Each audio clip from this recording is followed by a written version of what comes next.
Jer ovaj vladajući režim, posle ovakvog poraza u najvećim gradovima Srbije, gubi legitimitet i ne može više da se predstavlja onako kako se predstavljao do sada.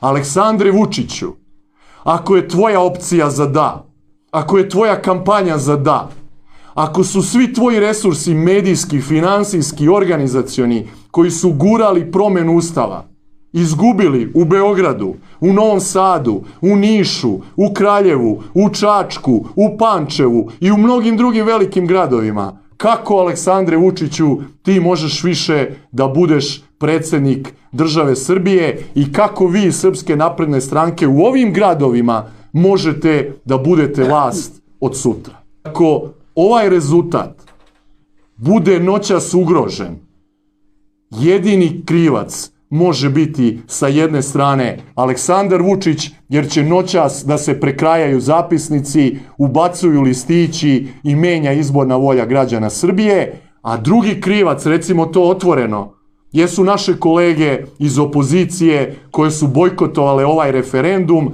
jer sa njihovim izlaskom danas na referendumska glasačka mesta Aleksandar Vučić bi bio ubedljivo poražen. I ovako je poražen. I to u najvećim gradovima u Srbiji. Ali mi, poštovani prijatelji, ovu pobedu moramo da odbranimo.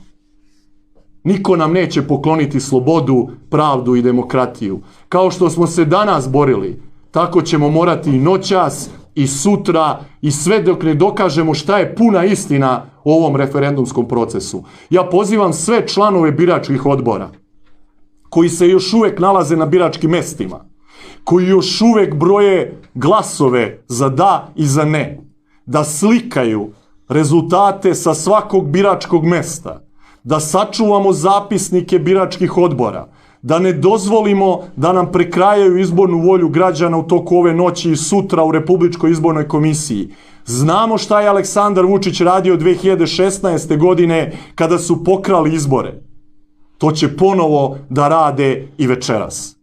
Nemoguće je, i ponavljam to još jednom, poštovani građani Srbije, poštovani predstavnici medija, razmislite logično i sami. Nemoguće je da je opcija ne pobedila u najvećim gradovima u Srbiji, gde je najveći broj birača, a da smo izgubili na teritoriji čitave Srbije. To je moguće samo uz izbornu krađu aktuelne vlasti na čelu sa Aleksandrom Vučićem i to im ne bi bilo prvi put.